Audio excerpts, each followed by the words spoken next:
Late one night, I stumbled upon a YouTube channel I had never seen before. As a horror enthusiast, I loved exploring obscure corners of the internet for spooky content. This channel, Spectral Sightings, had only a handful of videos, but their thumbnails were eerily captivating images of abandoned houses, dense forests at twilight, and unsettlingly realistic shadows. The channel's latest video was titled The Last Upload. Intrigued, I clicked on it. The video began with a shaky handheld camera view of an old dilapidated house. The narrator's voice was distorted and echoed unnaturally.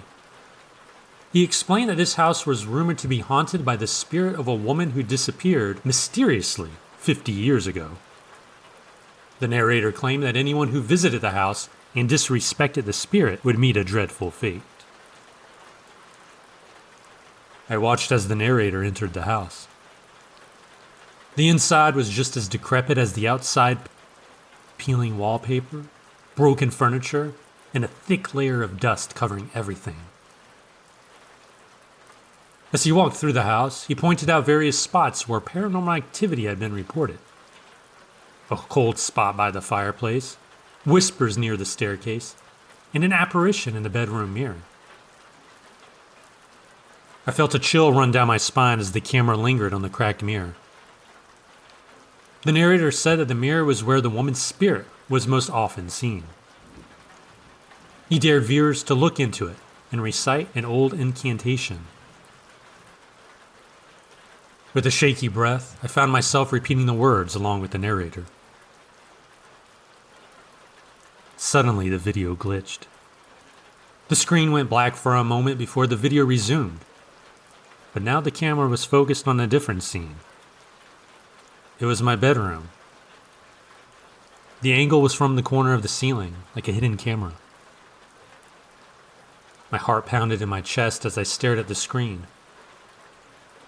The narrator's distorted voice returned, now more menacing, saying, "You've invited her in. She's with you now."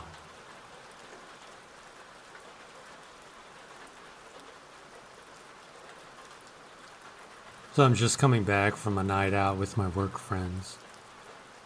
I left there at around 11 at night, took a drive because the weather was nice. I got to my road just before midnight. The tires were pretty messed up. There was a constant thumping noise when I drove. I'm moving my head around the car as I drive, hoping to pinpoint the sound to a certain tire so I could check for uneven wear. My head was kind of pointed down and to the right, listening to the front passenger tire, when I caught a glimpse of a white dress in the middle of the road. I quickly looked up and saw a little girl, 14 to 18 years old, just standing there, staring at me, as if she had seen a ghost. I stopped moving, and we stared at each other for a second before I continued down the road. I immediately thought of those YouTube videos of someone driving down a dark, misty road, and out of nowhere, some lady in a white hospital gown is in the middle of the road and gets hit or something. A million thoughts went through my head. Who's this girl? I know everybody on my road. Why is she out here so late? Does she need help? What's with the dress this late at night? I pulled a U-turn and went back to her. As I pulled up, the first thing I said was, "Hey, you okay?" She said, "Yes, I'm fine." I asked her what she was doing, and she said, "Just taking a walk." But at midnight, she looked terrified. I told her I wasn't trying to scare her and she wasn't in trouble. I also told her I thought she was a ghost and I wanted to figure out what was going on. She told me she lived down the road and she was going back there. Never seen her before. I know everybody who lives on my road. I said, "All right, as long as you're okay, I just wanted to make sure." And I U-turned again and went back toward my house. I looked in the mirror and I saw her immediately turn into the next driveway, even though she told me she lived further down. Once I got home, I walked down the road to where she went. She was gone. There was no trace of her. Either that or she was hiding from me. I don't know. I feel really bad for scaring her.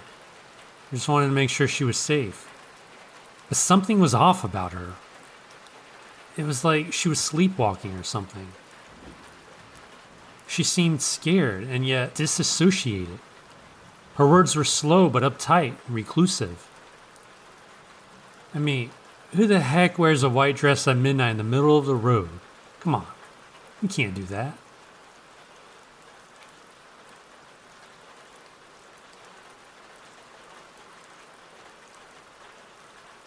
There are two types of school teachers. Those who come early, those who stay late. I've always been one of the former. Most days I arrive at school prior to sunup. This is a story that happened around 6:30 a.m. before the light of day. It's also something I still think of often because it's extremely disturbing. There was a large parking lot in the back of the school that was unseen from the main road. It was approximately a quarter of a mile back. Unless you knew it was back there, you wouldn't go looking for it. I was the first person there that morning, as usual. I was waiting to hear the end of a newscast when I saw headlights pull in behind me. This was out of the ordinary because most teachers wouldn't show up till around 7 a.m. I also was thrown due to the fact this person left their lights on, and instead of parking in a space, they stayed behind me, parked at an angle.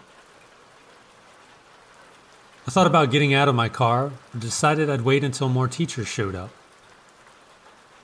At first I thought maybe it was a parent, but the more I watched them, I began to think this person was sinister. They rolled down their window and smoked a cigarette. It was a white male with a scraggly beard and hair, rough appearance. We sat there in total silence for 15 to 20 minutes, and all the while, this guy never took his eye off the back of that school. When a few teachers showed up, I hopped out of my car. All of us thought he was odd. I called my principal. He didn't answer, but later I mentioned the entire story to our campus cop. He said he checked the cameras. Later that cop came looking for me and he seemed rattled. He wanted to know if by any chance I'd gotten the car's plate. I didn't. He looked dejected. He turned to me and said that he'd watched this guy pull in at 6:30 and then wait, watching for about an hour or more, and then leave. He had no reason to be there.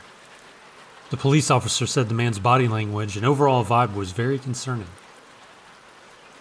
In hindsight, I don't think he was interested in me or the teachers.